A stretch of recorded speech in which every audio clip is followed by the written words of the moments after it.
Isang 10 taong gulang na bata ang nagtamo ng matitinding paso sa katawan matapos daw banlian ng kumukulong tubig. Nang makapanayam ko ang batang si JJ, hindi niya tunay na pangalan. Sa pahintulot ng kanyang lola Glena, inamin niya na si Alex na bagong live-in partner ng kanyang ina na si Camille, hindi nila tunay na pangalan ang maikagagawan. Madalas ka ba niya saktan? Minsan po kapag may kasalanan po at hindi ko po nasusunod yung sinasabi niya po. Ano ginagawa niya sa'yo? Napapalo po, nakukurot po dito po. Kwento pa ni JJ, siya raw ang laging inuutusan na maglinis ng bahay na kanilang tinutuluyan. Ako po yung naglilinis po ng bahay, litter box po muna, ni-scoop ko po yung dumi, tsaka po magwawalis lang paso. Yun na po, maghuhugas din po ng pinggan. At nang tanungin kung paano siya napasok. Paano ka binuhusan? Pag ganun po,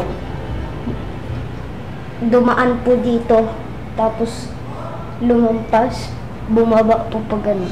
Ang nakababakala, matapos malapnos ang muka, braso at halos buong likuran, hindi pa agad dinala sa doktor ang bata. Ginawa niya po, ginamot niya po, yung aloe vera, ginanon-ganon niya po. Yung laman, kinaskas-kaskas niya po. Hanggang sa, hindi pa po yan galing. Nilagyan po rin po ito.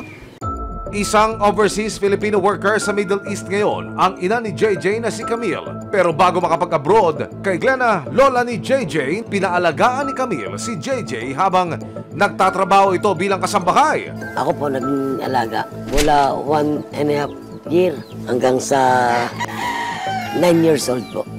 Nag-apply po siya sa DH sa abroad.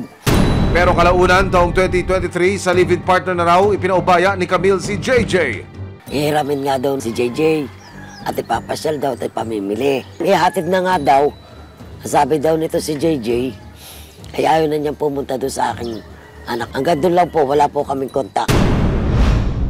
Kaya naman hindi rin daw lubos akalain ng lola ng bata na makalipas ang ilang buwan na walang kontak sa kanyang apo, ay makatatanggap siya ng isang malungkot na balita. May 23, tumawag yung aking anak na nasa may kawayan at nag-iiyak. Kung ayaw pa pong ipaalam. Ako kasi may sakit sa puso eh. At na pumilit po ako sabi sa akin ng anak ko nga kaya nyo ba? Sabi ko, oo, kaya ko, bakit baka?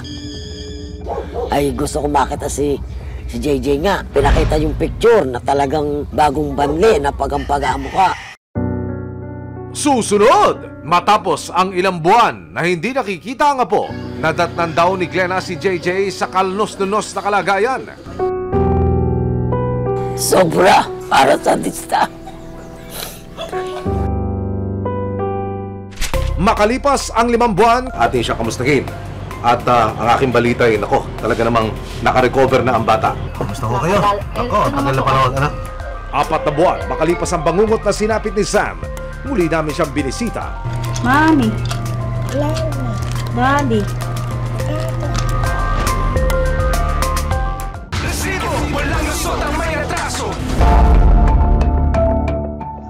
Isang 10 taong gulang na bata sa General Trias, Cavite, nalapnos ang balat sa muka, braso at likod matapos daw banlian ng kumukulong tubig. Ang kanyang tinuturo, ang bagong live-in partner ng kanyang nanay na OFW.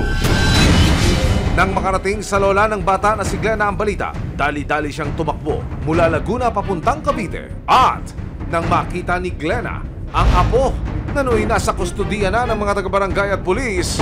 Awa ko dun sa bata. Siyempre, hindi ko nga pinapalo yung bata. Tapos maanong ko na ganyan na. Sabi ko, sobra para sa dista. Pero dahil hindi pa napipirmahan ng doktor ang medical legal, hindi agad nakapagsampa ng kaso si Glena noon. Ang paliwanag ng CSWD ng General Trias, Cavite. Na-inform naman po yung family na willing naman na i-assist sila. So doon lang po kami nagkaroon ng miscommunication sa part na sa pagre-release po ng medical legal. Para magkaroon ng linaw sa totoong nangyari kay JJ, kinausap ng resibo si Alex. Aminado siyang dinidisiplina niya ang bata, pero giit niya, aksidente lang daw ang nangyari kay JJ. Nanonood daw ng cellphone ko, so ito is hagdanan, nakaharap ako doon, and yung kitchen po is nandito. Hindi ko nakita yung nangyari kasi sigaw lang po yung narinig ko. Yan po yung nangyari. Pero si Glenna hindi tinanggap ang sinasabi ni Alex. Hindi naniniwala na aksidente lang po yung nangyari. Sinadya yung pagkakabuo sa kanya. Gusto niyo hubang makaharap? Yun yung kabilang poder. Okay lang po mag-usap. Narito naman ako. Sa kauna-unahang pagkakataon, magkakaharap na sina Glenna at Alex para magkaliwanagan na tungkol sa sinapit ni JJ. Kayo ko ba may kinalaman dito sa sinapit ng bata ko? Wala po. Hindi ko magagawa na yun. Hindi ko magagawa Bakit yun. nangyari? Hindi ko magagawa yan. Pinrainwash nyo eh. Paano ako mabibilin mo? Hindi ko nakikita yung anak ko. Yung apo ko. Bakit? Hindi ko nakausap. Ang una- Paano ko mabibilin mo? Sa kalagitnaan ng kanilang pag-uusap, Nay! Nay!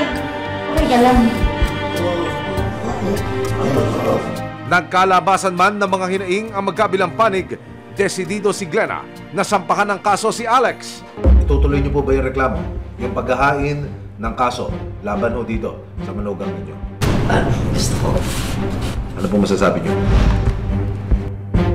Wala naman po akong magagawa kung itutuloy mo yung kaso. Nakipag-ugnayan din ang resibo sa ina ni JJ na si Camille sa pamamagitan ng isang tawag sa telepono. Ano ba masasabi niyo unang-una dito ho sa pangyayari na ito? Siyempre po, nag-alala po ako. Pero sinabihan ko naman na po yung asawa ko po na paggamot po yung bata, pero hindi pa po talaga namin siya na ipaggamot nung time na yon. Nung una po, sinabihan ko na po sila, huwag kayong masyadong mag-isip ng kung ano-ano kasi hindi naman yan magagawa ng asawa ko. Alam ko talagang aksidente. July 10, formal lang nagsampa si Glenna ng kasong physical abuse. Sa pahintulot ng social workers ng General Trias Cavite, kay Glenna muna manunuluyan ang bata. Kinabukasan po inuwi na siya sa Laguna. At para na rin daw sa ikapapanatag ng loob ni Glenna, minarapat ng resibo na maipa-check up ulit si JJ sa isang espesyalista para matignan ang kanyang mga sugat. Linis na, wala na po yung mga blister na dapat nakaumbok na gano'n. Wala na po yun.